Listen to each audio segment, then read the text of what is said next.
Hello, everyone, and welcome to another beautiful episode of Podcast by Buddha. Wait, John, what the guest? Who is here? Great. You thought we forgot, but no. Buddha, enough of having guests. I have a lot of questions which I need to know. I Okay. have a lot of questions which, we get as comments. And when we put them all together, I see a lot of common things. So I thought, let's have a conversation. Done. Trust me, this is going to be a good episode for everyone who has a pet or who's even thinking of getting a pet. Okay, let's You do know, it. I have a few questions. I definitely want answers for that from you. And plus, if you, with your experience of handling different types of animals over the years, if you find something which is common across all strata, let's discuss that. We can get guests next time. It's more important to get information from you. Done. Shall we? Yeah. Great. I have a few questions with me. I would love to ask, as in, whenever I speak to one of our clients regarding pets or, boarding or taming, training, one thing that commonly comes as a question or a doubt uh, from them is when is actually the right time that they should approach a professional help like you? Is it when the pup is small, when I just got the pup, or after 2 months, after it's grown up? So a lot of people have a lot of different notions. Mhm. I seriously want you to clear that off for us. Okay. When is the right time to get a professional help? Yeah. Okay. If you are a first-time dog owner, Okay. the moment the pet enters to your house, Mm-hmm. you should get a professional help. Really? It's not for the pet; it's for you as a person, Okay. because you have no clue how to handle that pet, and you would have so much of confusing different versions of how to handle this. You can do this, you can do that. Hmm.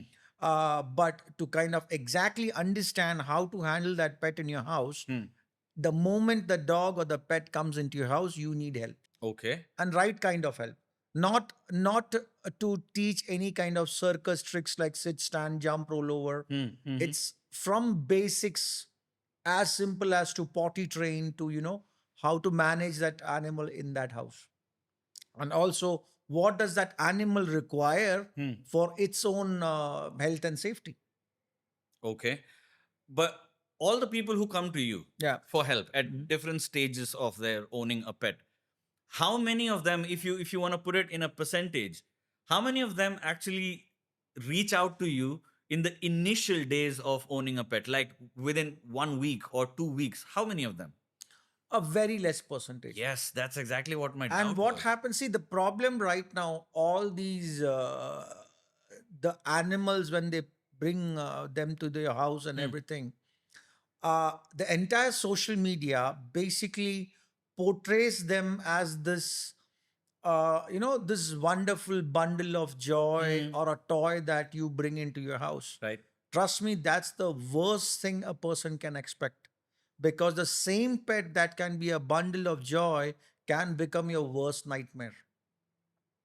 Because all these stories apart, ultimately you're bringing an animal to your house, which is Hmm. physically far advanced than us.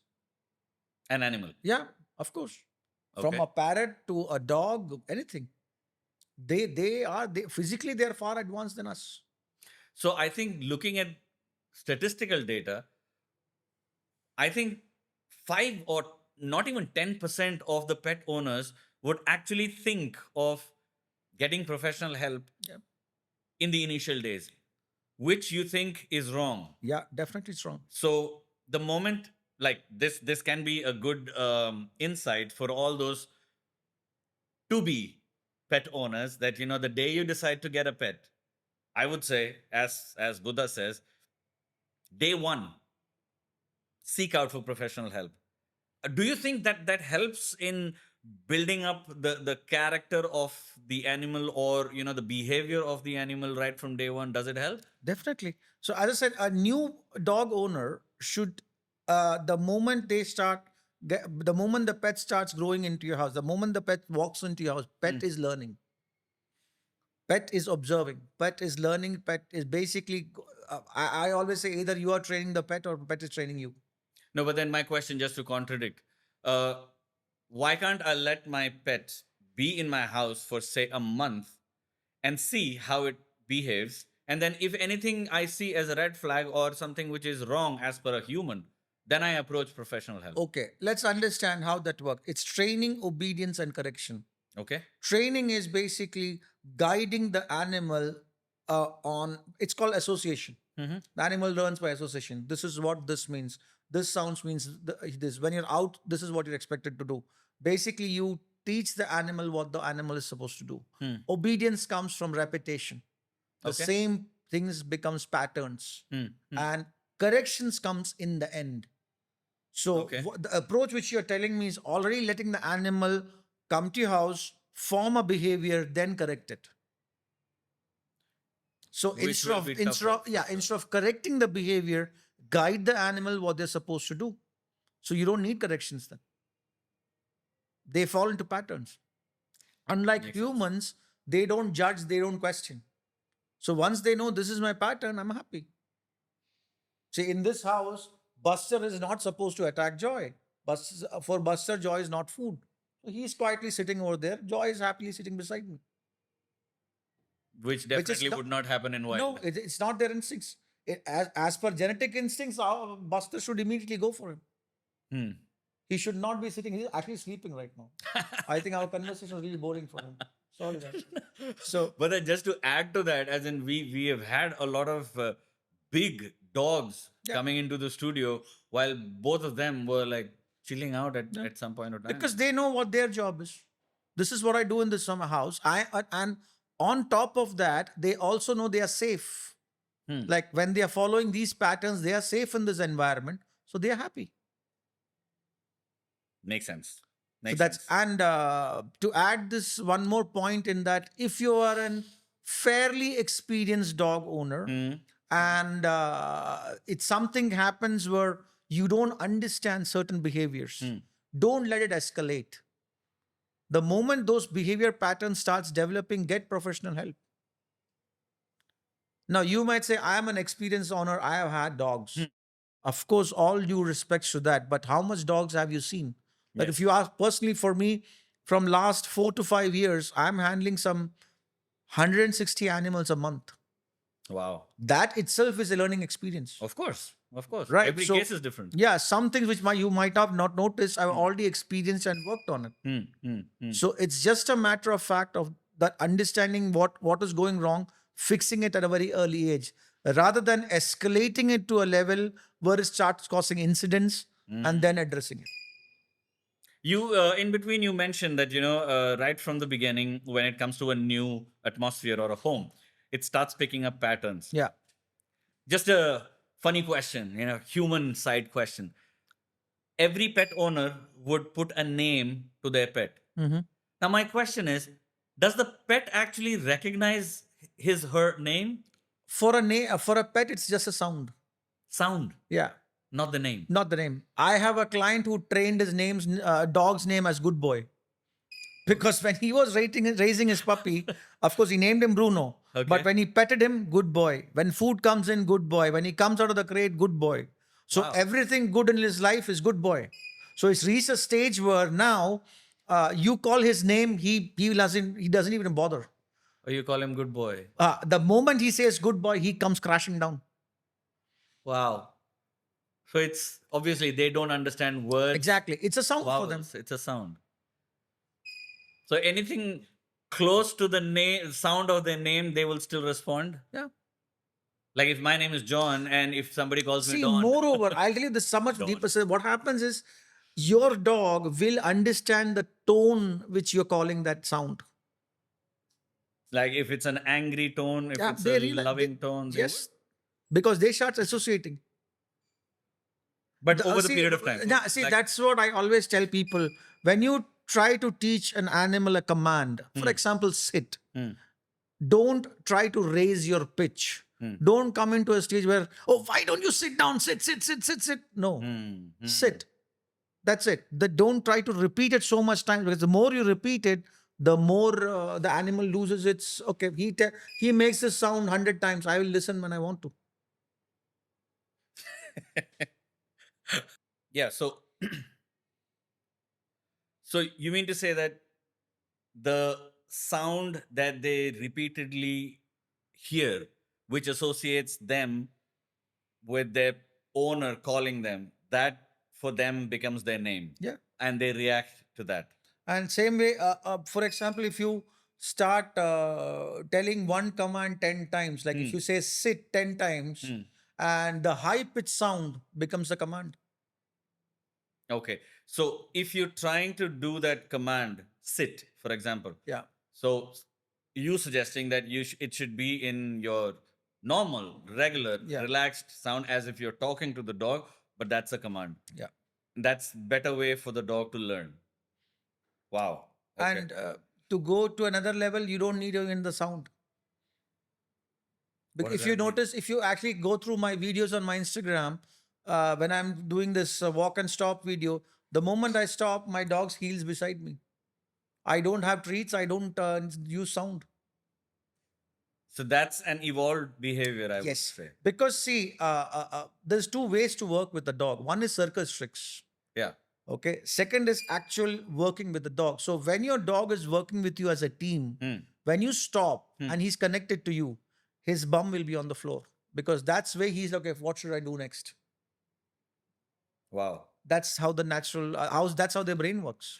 Now, just to add on to this point, when you're talking about walking with the dog, there are a lot of clients who come back and talking about this walking the dog concept, and you know the way the dog reacts to the leash. Yeah.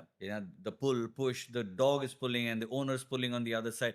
So, is it something common, or is it something that the owners are doing wrong, or not blaming the owners? Is it something that the dog has not learned the pattern? Why does this happen? This pull and push. Okay. I will rephrase that question. Why should it not happen? Why, Okay. why, why do you think you have a dog and the dog should walk on your leash? No. Um, Because it's my dog.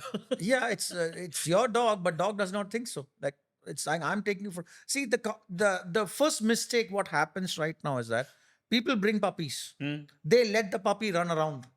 They do let the puppy do whatever they want, Hmm. and they'll be chasing the puppy around. Hmm. Then the puppy starts growing up.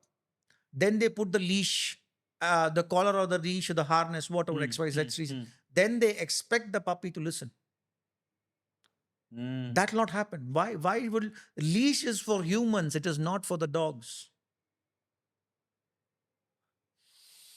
Why do you Hmm. think when you get a horse, Hmm. the horse is first trained how to be ridden on a rein, and then the rider is trained how to ride the horse? Just put a rein and ride the horse. No, it will not happen. Same concept as a dog. You just put a leash on a dog. What? How do you expect the dog to walk with you on the leash? So doesn't the dog understand that, when I have a leash around me, that means I am under somebody's control? No. No? No. How is it He's physically far superior than us?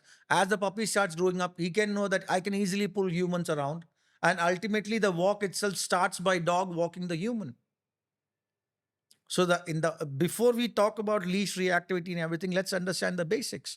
So the moment you put the leash on, dog is leading, human is following.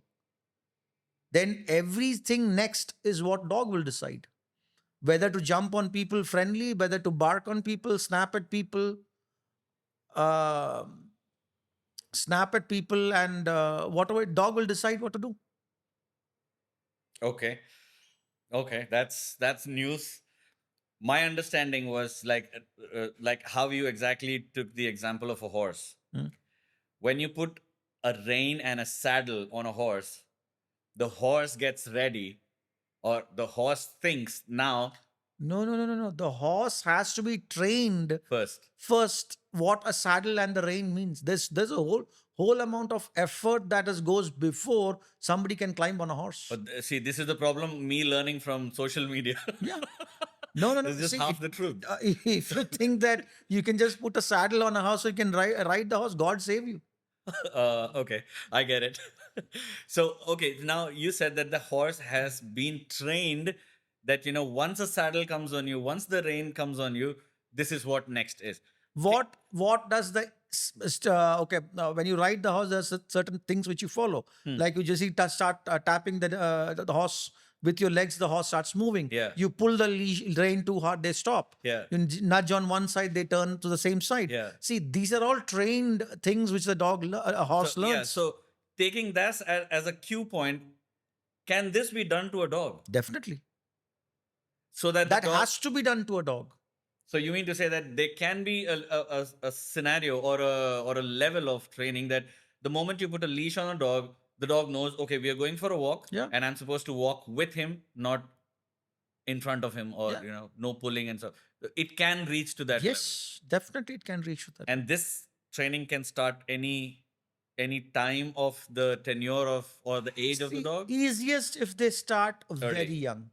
Okay, I think this then goes like a blanket thing for everything. If it's supposed to be trained, the sooner you start it, the better. Exactly. The sooner that's otherwise, then what happens is goes to corrections. When you speak about correction, do you think a punishment to an animal does anything good to the animal?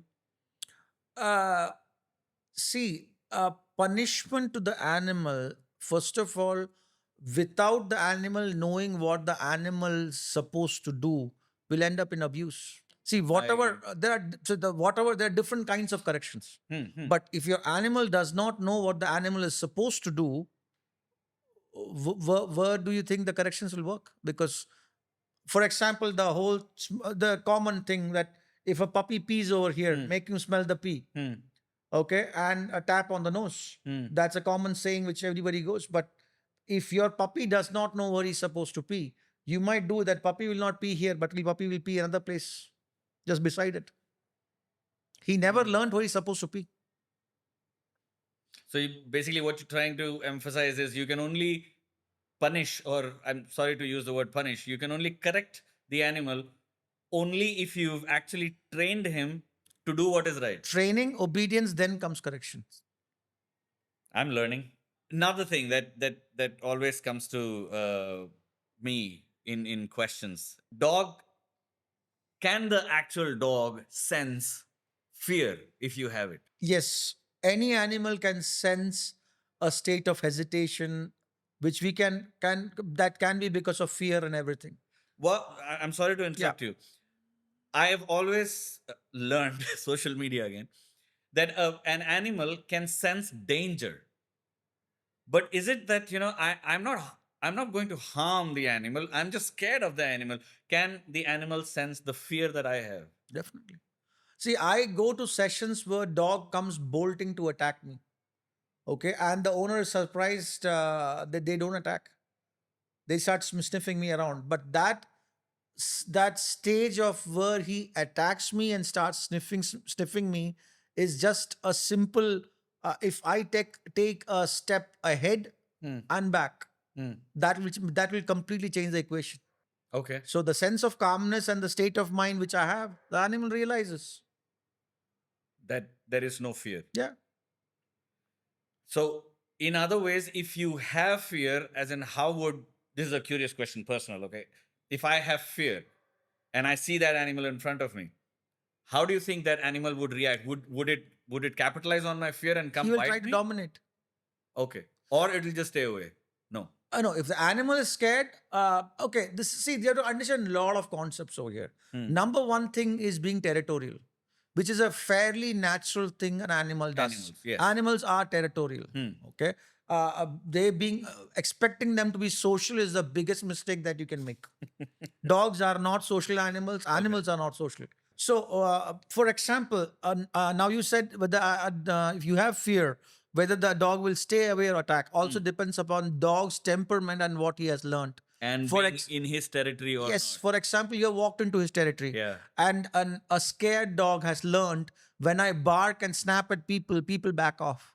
So even though he's scared, he will not run away. He will snap at you, back off. And that's because of his experiences before. Exactly. He's an underconfident dog which has realized that I don't need to run away. I can snap at people and people back off. Whereas a confident alpha dog will dominate his territory. He'll back off. You're not entering this space. It's my house. Amazing. Trust me, you know what? Next time I'm approaching any animal, even for the first time, I know at least what not to do now. Yeah. One last thing before I say bye is there's an old saying that keeps coming back to me whenever we sit together. I read you can never teach new tricks to an old dog. Absolutely wrong. Really? I've worked with dogs which are like 9 years old, 10 years old. One of the most famous dogs which I had, which most of the I knew, was Aspen, which was basically locked up for a year or so because super aggressive and everything. We rehomed that dog when he was, I think, 10 years old or something to abroad. I think Germany, and And he's fine now. yeah, he's fine. Hopefully, I think he would have passed away. It's a very old story Oh, okay. because he's been very old now. If So he's it's basically the more time you spend with a dog trying to tame or train him can do the trick, yeah, yeah, no matter the no matter age. the age, yeah. Wow. So Of course, yeah. I'm gonna If the use this dog is anyway. like 13 years old, honest, then don't try to change. Why do Yeah, you want to put yeah, that whole yeah. stress Through into that that? whole Yeah, process. yeah. Okay.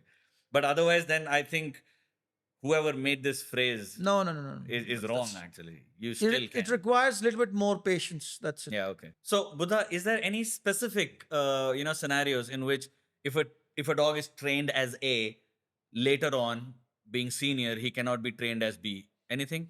Definitely see, for example, a dog has been trained as a guard dog. Okay. Okay, after 10 years, you want him to be a family friendly dog which plays with kids and all. Sorry, not happening. Oh, okay.